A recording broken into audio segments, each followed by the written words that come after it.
오늘 아침 뉴스 연구소. 오늘 아침 뉴스의 맥을 짚어드리는 시간 뉴스연구소. 오늘도 두 분의 연구위원 나오셨어요. CBS 조태인 기자, 뉴스톱 김준일 대표. 어서 오십시오. 안녕하세요. 예, 첫 뉴스 어디부터 볼까요? 네, 11.6에 떠난 노태우 전 대통령. 오랜 투병 생활 끝에 향년 89세로 어제 별세했죠. 네, 노태우 씨가 오랜 투병 생활 끝에 어제 별세했는데요. 빈소는 서울대병원 장례식장에 오늘 오전 10시에 마련될 예정입니다. 예. 공교롭게도 어제는 신군부 세력이 권력을 잡게 된 계기가 된 박정희 전 대통령 42주기도 했습니다. 노 전 대통령의 공간은 뚜렷하게 엇갈리는데요. 우리나라 첫 직선제 대통령이고요. 네. 또 북방 외교라고 해서 이제 소련과 중국과 수교를 이뤄냈습니다. 하지만 79년 신군부 하나의 세력의 핵심으로 12.12 군사 쿠데타를 주도하고 또 5.18 민주화운동 무력 진압에 가담했습니다. 97년 4월 군사반란 혐의로 징역 17년, 추징금 2,600억 원이 확정됐으나 같은 해 12월에 사면됐습니다. 예. 어제 노 씨의 유언이 유족에 의해 공개됐는데요. 저의 과오들에 대해 깊은 용서를 바란다라는 말을 남겼습니다. 노 씨의 아들 노재현 씨는 2019년부터 여러 차례 광주를 찾아 5.18 민주묘지에 참배하는 등 5.18 민주화 피해자들의 사죄의 뜻을 전하기도 했었습니다. 지금 이제 노 전 대통령의 아들 노재헌 씨와 작년에 제가 인터뷰를 한 적이 있었어요. 그때가 어떤 때였냐면 사실은 노태우 전 대통령의 경우는 전두환 씨와 다른 게 추징금 다 완납을 했고 네. 그다음에 5.18 피해자들에 대해 끊임없이 사과하려는 시도를 이제 아들이 꾸준히 하고 있었거든요. 그래서 그것과 관련된 인터뷰가 있었는데 여러분 들으셨던 기억 나시죠? 잠깐만 들어보겠습니다. 일단 너무나 죄송하다는 생각이 들었습니다. 계시는 모든 영령분들께 정말 너무 고개 숙여서 죄송하다는 생각이 들었고요. 또 한 분 한 분 다 가서 사죄에 참배를 드리고 싶었습니다. 그런 마음이 가장 먼저 들었고 저희가 이제 저희 아버님의 뜻을 또 제가 알고 있기 때문에 직접 오지 못하시는 그런 뜻도 담아서 사죄의 마음이 들고 또 참배를 정중하게 드리고 싶은 생각이 제일 먼저 들었습니다. 예, 지난해 6월 23일 노재헌 씨와의 인터뷰를 여러분 지금 들으셨는데 김준일 대표, 예.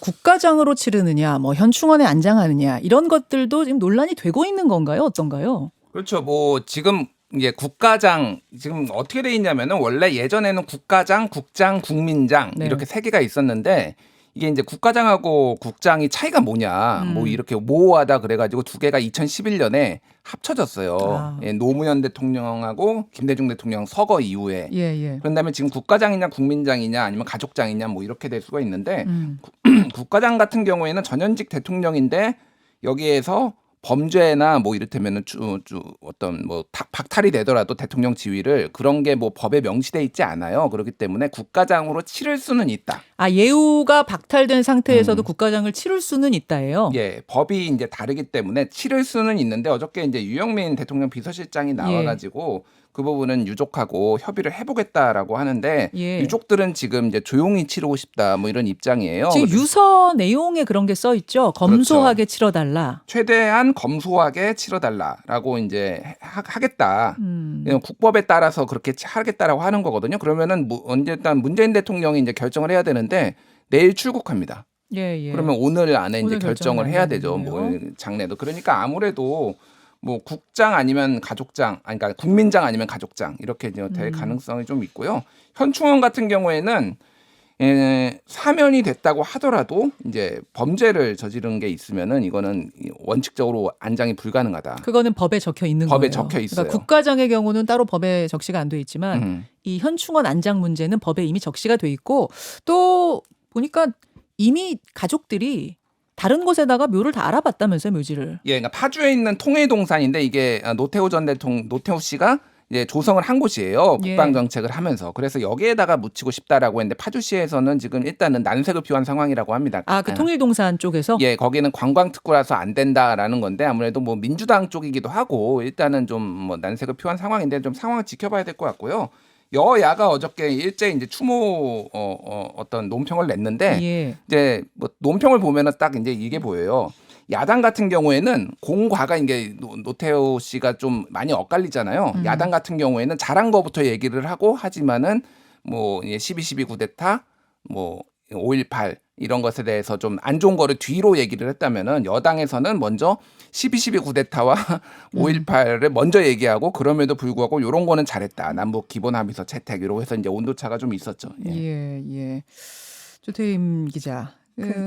어제 여야 주자들한테도 기자들이 질문을 많이 했어요. 네, 뭐 네. 한 말씀 해주십시오. 뭐 이런 질문들. 그렇죠. 근데 아까 온도차 얘기하셨는데 사실 국민의힘은 이제 서거라는 표현을 쓰면서 이제 높이기도 했는데 이제 이재명 후보 같은 경우는 이제 말을 아꼈었어요. 근데 어제 저녁 SNS를 통해 빛과 그늘이 있다면서도 깊은 애도를 표한다 이렇게 말을 했습니다. 네. 그리고 오늘 이제 빈소도 찾을 예정이에요. 근데 이 후보 같은 경우는 이제 고민이 좀 느껴지는 게 그 노태우 씨가 사망한 지 6시간이 지난 9시쯤에 이제 SNS에 글을 남겼어요. 즉답은 피했고 기자들 네네. 즉답은 피했고. 아무래도 좀 이제 공가에 대한 평가가 네. 엇갈리다 보니까 좀 수위 조절이 있지 않았나 싶습니다. 예. 유서 내용은 내 과오에 대해 깊이 사죄드린다. 또 장례는 검소하게 치러달라.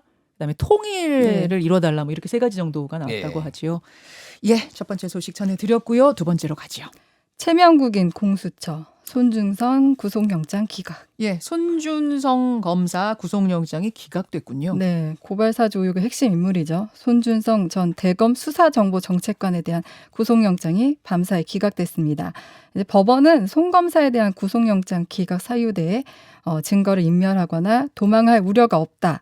또 구속의 필요성과 상당성이 부족하다 이렇게 설명했습니다.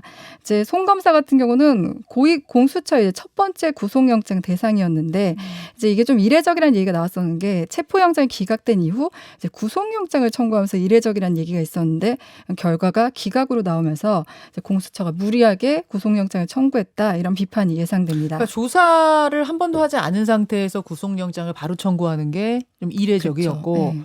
이랬다가 이게 기각이 되면 수사 속도에도 이게 차질이 빚어질 거기 때문에 이게 괜찮은 거야? 뭐 이런 얘기들이 많았던 그렇죠. 건데. 네, 그래서 이제 변협에서도 사실 입장 발표를 했었어요. 이게 인신 구속을 한다. 근데 공수처는 이제 이런 배경은 이제 공수처가 지난달부터 이제 여러 차례 송 검사 출석을 요구했는데 송 검사 이에 응하지 않았고 그래서 이제 20일에 체포영장을 청구했는데 법원이 기각하자 지난 주말에 이제 구속영장을 청구하게 된 건데 이것도 이제 기각이 된 겁니다. 이렇게 되면서 이제 검찰 입장에서는 신병 확보로 이제 수사의 속도를 내려고 했는데 이 구상에도 좀 차질이 예상됩니다. 그렇죠. 이 내용은요. 잠시 후에 친절한 대기자에서 좀 깊이 있게 저희가 짚어드리겠습니다. 김준일 대표. 예. 대장동 개발 관련된 속보들 좀 챙겨주세요. 예. 검찰에서 지금 그 곽상도 전 의원하고 김만배 화천대유 대주주 김만배 씨가 2015년 6월에 통화를 해가지고 대장동 이익 분담을 약속을 했다. 한마디로 50억을 주기로 그때 얘기를 했다. 곽상도 의원과 김만배 예, 사장이. 예, 그러니까 김만배 씨가 먼저 전화를 걸어가지고 대장동 개발 사고 인허가 편의를 봐주면은 추후 이익금을 나눠주겠다. 그 50억 이제 그걸로 이제 추정이 되죠. 그렇게 얘기를 했다라는 거예요. 2015년 6월이 언제냐면은 네. 2015년 3월에 우선 협상 대상자로 하나은행 컨소시엄이 선정이 되고요. 예. 6월에 이제 구체적인 그 내용들 뭐 어떻게 분배를 하고 뭐 이런 거 있잖아요. 그러니까 네. 우선 뭐 1,822억을 떼고 나머지를 분배한다 이런 것들이 다 확정이 돼서 이제 사업이 굴러갈 바로 직전입니다. 근데 이제 사업이 틀어지지 않기 위해서 뒤를 봐달라는 건데 곽상도 의원 측은 당시에 법률구조공단 이사장으로 내가 이거하고 관련이 없는데 이게 무슨 그거냐 지금 뭐 뒤를 봐줄 수가 있는 능력이 있느냐라면서 부인한 상태고 여전히 그냥 아들 퇴직금이다 그런 입장인 그렇죠. 거고 검찰은 그렇게 안 보고 있는 거고. 그래서 어제 검찰이 그 아들 곽씨 계좌에 대해서 추징 보전을 청구를 했어요. 한마디로 얘기하면 돈 빼서 못 쓰게 해달라라고 해서 법원이 받아들였습니다. 그러니까 네. 법원에서도 이제 그렇게 보고 있다라는 거고 또 하나 눈에 띄는 게 그 황무성 전 사장 성남도시개발공사 황무성 전 사장이 유동규 씨가 이제 그 퇴직이나 복직을 서류를 보고 자기한테 보고하지 않고 서류를 보고 알았다라는 건데 이게 무슨 얘기냐면은 유동규 씨는 매년 선거가 있을 때마다 직전에 퇴사를 한 다음에 그런 다음에 다시 복직을 했어요. 선거가 끝나고. 선거 돕고 나서. 예, 그래서 2014년 4월, 그러니까 2014년 6월에 지방선거가 있었잖아요. 네. 4월 14일 날 개인 사정을 이유로 사직서를 내고요. 그리고 7월 17일 날 재입사를 합니다. 근데 이 과정에서 황 사장한테 전혀 보고가 없었다. 본인은 이런 거 듣지도 못했고 인가를 한 적도 없다. 이렇게 되니까 그러니까 선거 때마다 이렇게 뭐 캠프에 들어간 적도 있고 안 들어간 이재명 캠프에 들어간 적도 있고 안 들어간 적도 있어요. 근데 예. 어쨌든 이렇게 자유롭게 사표 냈다가 들어올 수 있는 거는 이거는 소위 말해서 실세, 측근 아니면 할 수 없는 거 아니냐. 이제 이런 의혹들이 추가로 이제 제기가 된 상황인 거죠. 여기 공사잖아요. 예. 공단, 뭐 공사 이런 곳인데 이렇게 아무나 됩니까? 신의 아들입니까? 그러니까요. 놀랍네요. 다음으로 가죠. 또 저도 관련해서 하나 예, 이제 예. 덧붙이자면 이제 황무성 그 사장 녹취록이 공개되면서 지금 파장이 일고 있는데 네. 그 앞서 이제 배임 형의가 좀 입증이 어렵다 이런 한계가 있었는데 이게 인사 외압 논란이 이제 직권 남용 혐의를 적용할 수 있다. 법조계 시각은 이렇더라고요. 그래서 유사한 사례로 최근에 이제 환경부 블랙리스트 사건, 그러니까 2심에서 징역 2년이 선고됐는데 김은경 전 환경부 장관이 이제 환경부 산하 기관 임원들에게 사표를 받아내 유죄가 인정된 사례가 있거든요. 그래서 이제 법조계에서는 이제 직권남용 혐의가 적용될 수 있지 않을까 이렇게 보고 있습니다.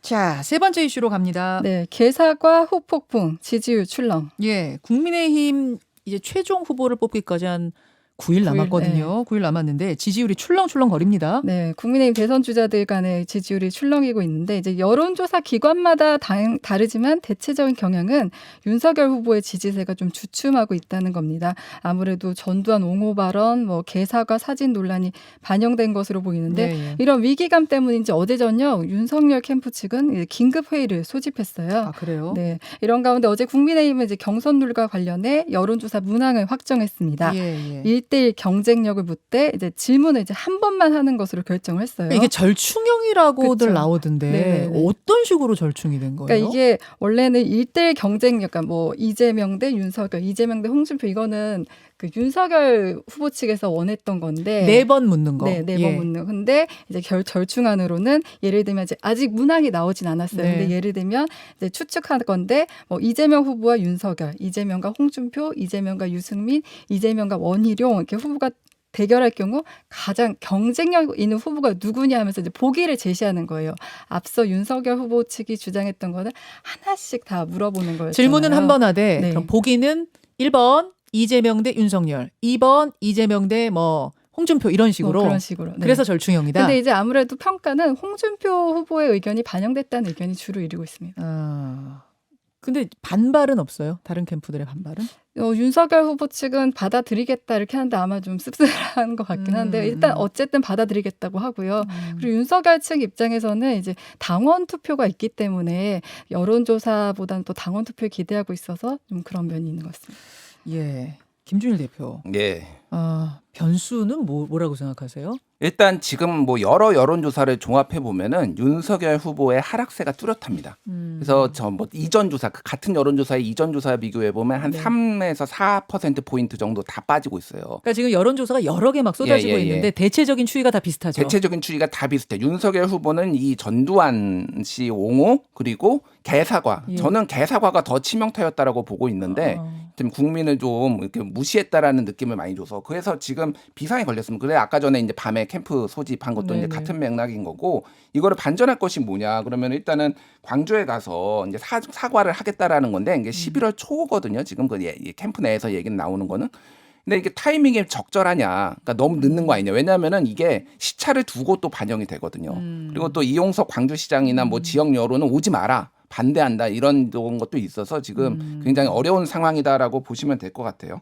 그리고 뭐 그 지금 그러니까 이게 실제 그 5일날 결정이 되지만은 네. 조사는 3, 4일이거든요. 그렇죠. 그러면 진짜 며칠 안 남았어요. 자, 오늘요. 저희가 2부에서 캠프 토론을 준비했습니다. 사실은 민심이 반 아닙니까? 이게 5대 5기 때문에 아마 당원이 아니시더라도 여러분께도 전화가 갈 수 있습니다. 오늘 좀 그 캠프 토론을 들으시고 마음 결정하시죠. 두 분 수고하셨습니다. 감사합니다.